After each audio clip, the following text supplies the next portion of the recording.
গোটা বিশ্ব জগতে যে গ্রন্থকে সবচেয়ে বেশি পাঠ করা হয় সে বইটার নাম কি বলেন তো ভাই? আল কোরআন। গোটা বিশ্ব জগতের মধ্যে যে ধর্মগ্রন্থকে সবচেয়ে বেশি পড়া হয় তার নাম হচ্ছে আল কোরআন। ভাই কোরআন মানে পাঠিতব্য গ্রন্থ, তাহলে বোঝা যাচ্ছে আল্লাহ কোরআনের নাম রেখেছে অবশ্যই পাঠিতব্য একটা গ্রন্থ। ভাই কোরআনকে বেশি পাঠ করা হয় কি হয় না? হচ্ছে। আবার এই কথাও জেনে রাখেন, গোটা বিশ্ব জগতের মধ্যে যে ধর্মগ্রন্থকে মানুষগণ সবচেয়ে বেশি না বুঝে পাঠ করে এটার নাম কি?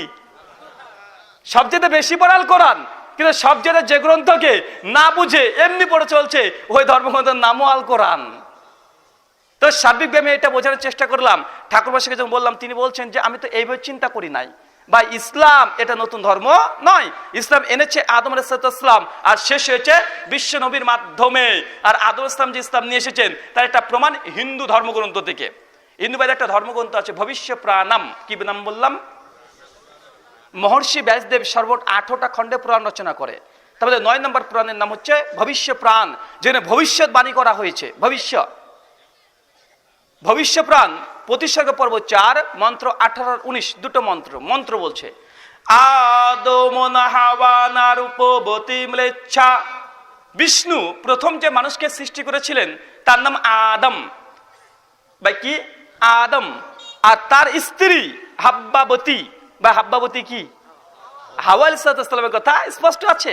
বলছে বিষ্ণু প্রথম যে মানুষকে সৃষ্টি করেছিলেন তার নাম আদম আর তার স্ত্রী হাব্বাবতী ম্লেচ্ছা। আর এরা দুজন ছিল ম্লেচ্ছা। ম্লেচ্ছা মানে কি আমরা অনেকে জানি না। করে হিন্দু ঠাকুরের কাছে যদি আপনি যান, মুসলিম যদি দাড়ি টুপি থাকে, আপনাকে ম্লেচ্ছা শব্দের অর্থ কোশ্চেন কালো বলবে না। কেন জানেন? তাদের একটা সংস্কৃত ডিকশনারি আছে অমর কোষ 867 নম্বর পৃষ্ঠায় পরিষ্কারভাবে ম্লেচ্ছ শব্দের 4খানা অর্থ করা হয়েছে। ম্লেচ্ছ মানে পাপী খারাপ মানুষ। কি? পাপী খারাপ মানুষ। ফুটনোটে লিখে রেখেছে মূলত মুসলিম। ম্লেচ্ছ মানে তারা কাদেরকে বোঝায়? যারা মুসলিম তাদেরকে বলা হয় ম্লেচ্ছ। মানে এটা হিন্দু ভাইদের, বিশেষ করে আমরা যেমন বলি একটা লুগাত, পবিত্র কোরআনের যে কোনো আয়াতে একটা লুগাতল মানে হয় না? হয়। আর শরীফ হচ্ছে একটা অর্থ করা যায়। তো ম্লেচ্ছ মানে হিন্দু ভাইরা বুঝে আমাদের মুসলিমদেরকে, মানে অপবিত্র, এরা খারাপ মানুষ। ম্লেচ্ছ শব্দের অর্থ।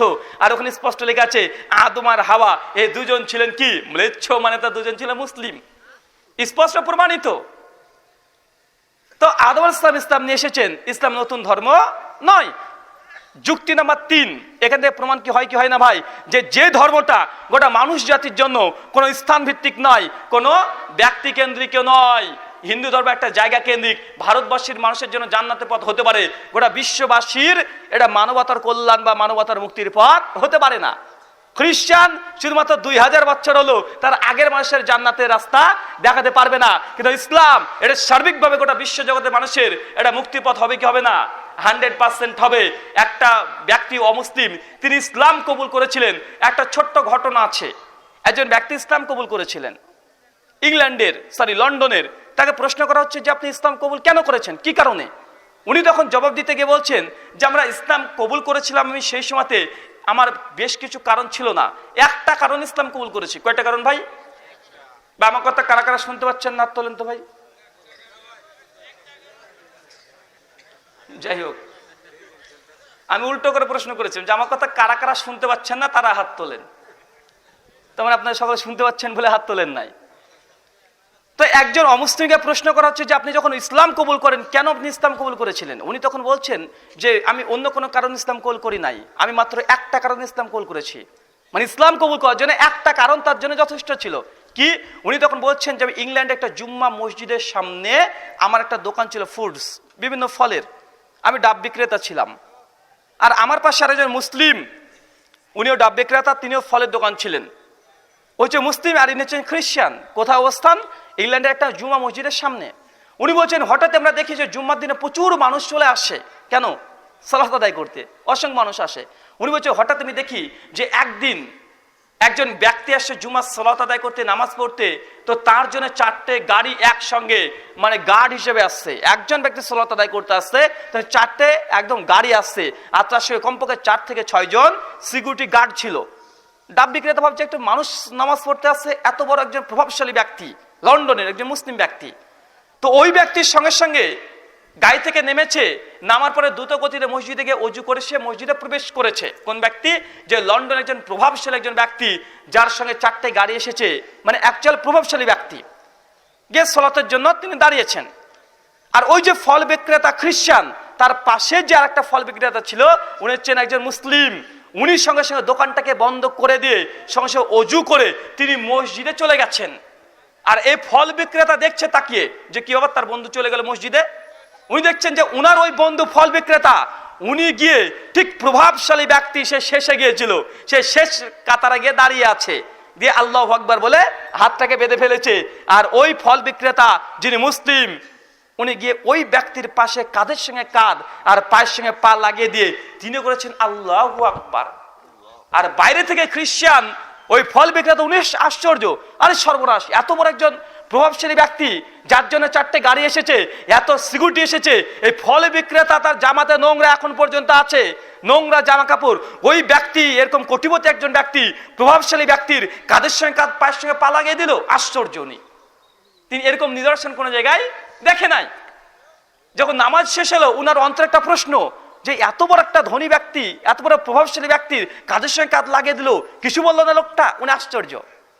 সালাত শেষ, তখন ওই ফল বিক্রেতাকে বলছে, ভাই আপনি যে ওই যে অত বড় একজন ব্যক্তির সঙ্গে কাঁধের সঙ্গে কাঁধ পায়ের সঙ্গে পা লাগিয়ে দিলেন।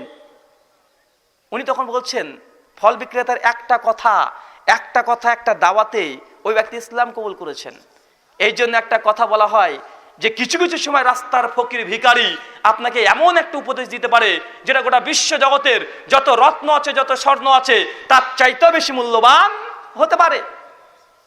উনি তখন বলছেন যে ভাই, আমরা যখন মসজিদে প্রবেশ করি, এই বাইতুল্লাহ, মসজিদকে কি বলা হয়?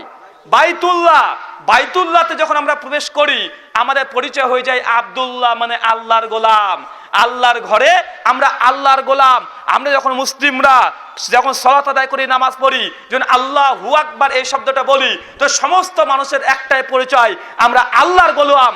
আমরা না কোনো এমপি, না কোনো ফকির, না কোনো রাজা, না কোনো বাদশা, আমাদের একটাই পরিচয়, আল্লাহর গোলাম।